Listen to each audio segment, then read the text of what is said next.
Today you will be solving two different API challenges, where you will practice fetch promise and async await JavaScript functionality. About the structure of this video, at first I will show you the description of a task, and then you can try solving it your own. If you will stuck on any step, I will be solving the same challenge line by line, so you can stop on any point and then you can continue your own. So in the first challenge, you need to find a product with the maximum price. You need to use this URL, https://dummyjson.com/products. Then you need to fetch this list of products, so each product will have several properties and one of them will be price. And eventually you need to find a product with the maximum price and finally log the price to the console. So now you can stop this video and solve this challenge yourself. But now let's solve it together. I connected to the browser by using live server extension, and now let's call this function. So in the console you will see an empty line, and this is because our function logs to the console an empty string.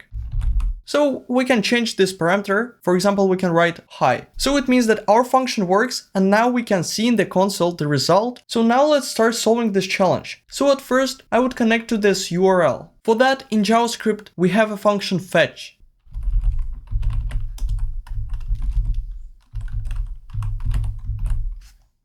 But the function fetch takes time before the data will be arrived, so it means that we need to use async await. So now we get the response, but as we remember, if I expand the response, you will see that the body is a readable stream. So it means that we need to parse the data to the JSON form. For that, I will use the method .json.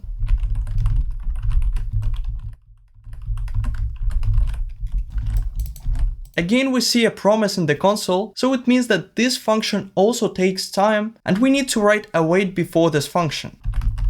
So now we have our JSON, so the next step would be to determine the structure of this JSON. So JSON always starts from the curly braces because this is a JavaScript object. Then let's expand it and we see 4 different parameters. We see limit, products, skip and total. So we need to get the products. And then I see that products contains an array of objects. So let's expand it.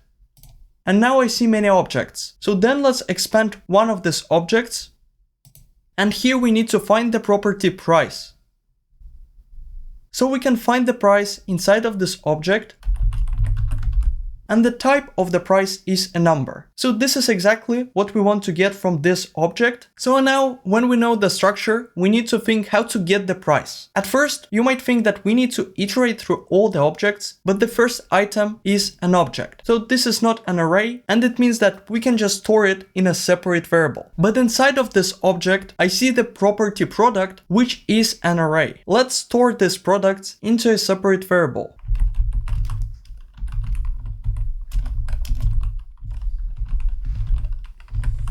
So I call this variable products array, so we can clearly see that this is an array, and then I logged it to the console, and now we see that this is an array of objects. So now we can write a for loop.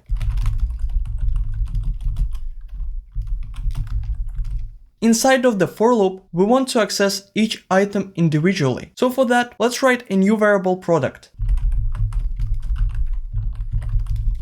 I access each product with the dynamical value I, and also I shouldn't write await keywords because await keyword affects only promises. So when you see your data in the console, it means that the data has already been arrived and you don't need to wait it anymore. Now in the console, we can clearly see all our products, but we still need to access the price. Let's write a new variable price.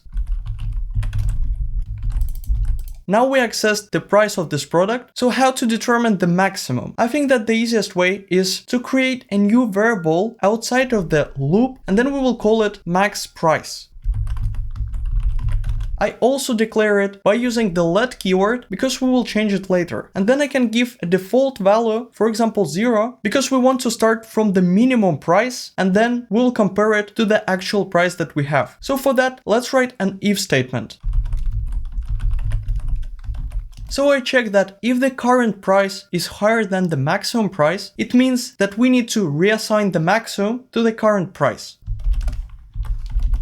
And then we can log to the console the maximum price, but we need to do it after the for loop. So when we have iterated through all the objects, and here I see that 2499. Actually, in the example log, I wrote a different number. Let's change it because this result is actually the right. Also, don't worry if you have a different answer. We fetch the data from the internet, so we don't actually know when this URL will change the data. So there is still a small chance that after some time, the data will be different. So now let's continue with the second challenge. In this challenge, you will fetch a random user's data several times. So for that, you need to use this URL, and your goal is to collect the countries of randomly generated users into an array and then log it to the console. So here I can't say you the right answer because this URL always generates a random person. One important note, even though that I wrote that you need to get the countries of free users, it doesn't mean that you can hardcode them like user 1, user 2, user 3. You need to write this code in the way that even if I change this number, for example to 10, you will not even need to change your code, you will need to change only one number. So now let's try solving this code yourself, but then we will solve it together. So at first, I also call this function to see any results in the console. So now in the console, I see the result, so it means that I am connected to the console. Then let's think how to solve this challenge. So as I said, this URL generates a random person. So we need to call it at least 3 times. But how to call it without making a new variable? Actually, we can use a for loop, and then inside of the for loop, we can call this URL. Just right now, in the for loop, I hardcode this number. So then, if we want to get 10 countries of the users, we can just change this number. Now let's fetch to the URL.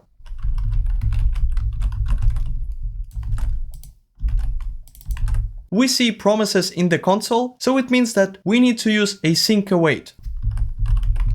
Now I can see the results, but if I expand them, you see that this is a readable stream. So we need to convert it into the JSON.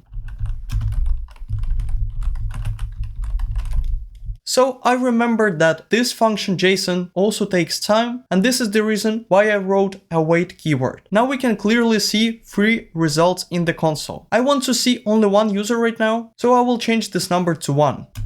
And now let's determine the structure of this JSON. It starts from the JavaScript object, then I see 2 parameters, info and results. If you expand the info, you will see different metadata that we will not use. So it means that we need to get the result. And then I see that the result is equal to an array of object. Let's expand this result. This is an array that contains only one object, so we can access it with the index 0. Then let's expand this object. So you will have the same structure of this object, but the data will be different. And this is because this URL generates a random user. Now we need to find the location, and this is equal to object. So let's expand this location. And here we need to find the country. So here I see United States. So this is a string. So now I know the structure of this JSON, and when I refresh the page, I see a new data, but the structure is the same. The initial type is an object, and here we want to access the results. Let's write a new variable.